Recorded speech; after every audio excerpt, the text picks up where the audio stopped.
السلام علیکم۔ غیرت مند ہوتی تو اپنا جنازہ بھی شوہر کے ساتھ اٹھوا لیتی، اور کچھ نہیں تو بچوں کو تو سسرال میں چھوڑ کر آتی۔ یہاں اپنے خرچے پورے نہیں ہو رہے کہ اب ان کی بچیوں کو بھی پالو۔ رانیہ اپنی مدت پوری ہونے کے بعد میکے لوٹی تو نازیہ بھابھی کا پارا سوا نیزے پر پہنچ گیا، اور اب وہ اس کا اظہار کھلے عام کر رہی تھی۔ امی، آپ کو میری شادی کی اتنی جلدی کیوں ہے؟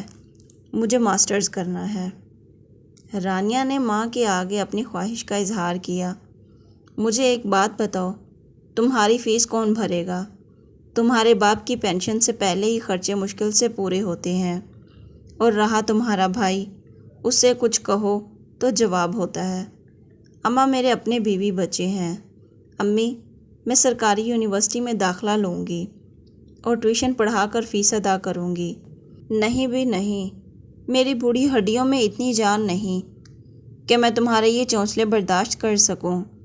کماؤ پت لڑکا ہے، خاندان بھی اچھا ہے، شادی کرو، گھر بساؤ، میری جان چھوڑو۔ امی، نہیں کرتی ماسٹرز، کم از کم بیوٹیشین کا کورس ہی کرنے دیں۔ ڈگری یافتہ نہیں، ہنر یافتہ تو ہوں گی۔ یہ ساری باتیں فالتو اور فضول ہیں۔ گھرداری سیکھو اور شادی کے لیے خود کو تیار کرو۔ رانیہ کے ساتھ بھی وہی ہوا جو پاکستان کی 80% لڑکیوں کے ساتھ ہوتا ہے۔ محض انٹر کے بعد ہی صرف لڑکے کی قابلیت کو دیکھتے ہوئے پیا دے سدھار دیا گیا۔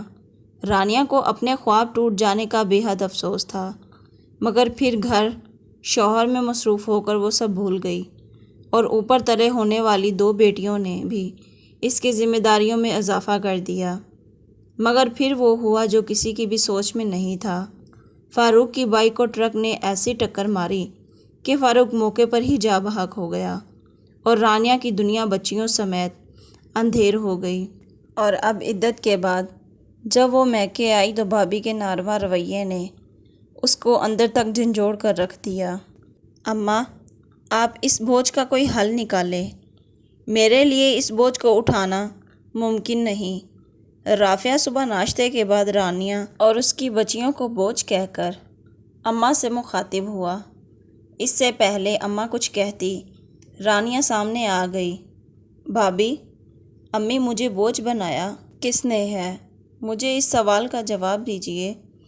میں شادی سے پہلے کہتی رہ گئی کہ مجھے میرے پاؤں پر کھڑا ہونے دیں، پھر شادی کروا دیجیے گا، مگر آپ لوگوں نے میری نہیں سنی۔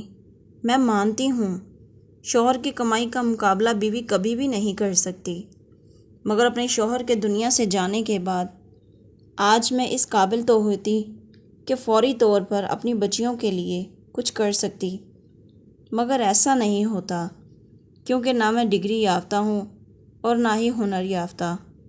مگر آپ فکر نہ کریں، میں اپنا اور اپنی بچیوں کا خرچہ اٹھانے کے لیے کچھ نہ کچھ کر لوں گی۔ ہاتھ پاؤں سلامت ہیں، چاہے جھاڑو پونچھ کرنی پڑے یا پھر کھانا پکانے کا کام کرنا پڑے، کچھ بھی کروں گی، مگر خود پر اور اپنی بچیوں پر بوجھ کا دھبا نہیں لگنے دوں گی۔ یہ کہتے ہوئے رانیہ اپنے کمرے کی طرف چلی گئی، مگر ایک بات اماں اور بھائی کو سمجھا گئی تھی کہ جب بیٹیوں کو خود بوجھ بنایا جائے، ڈگری اور ہنر سے محروم رکھا جائے، تو پھر بیٹی کو بوجھ کہنے کا بھی حق حاصل نہیں۔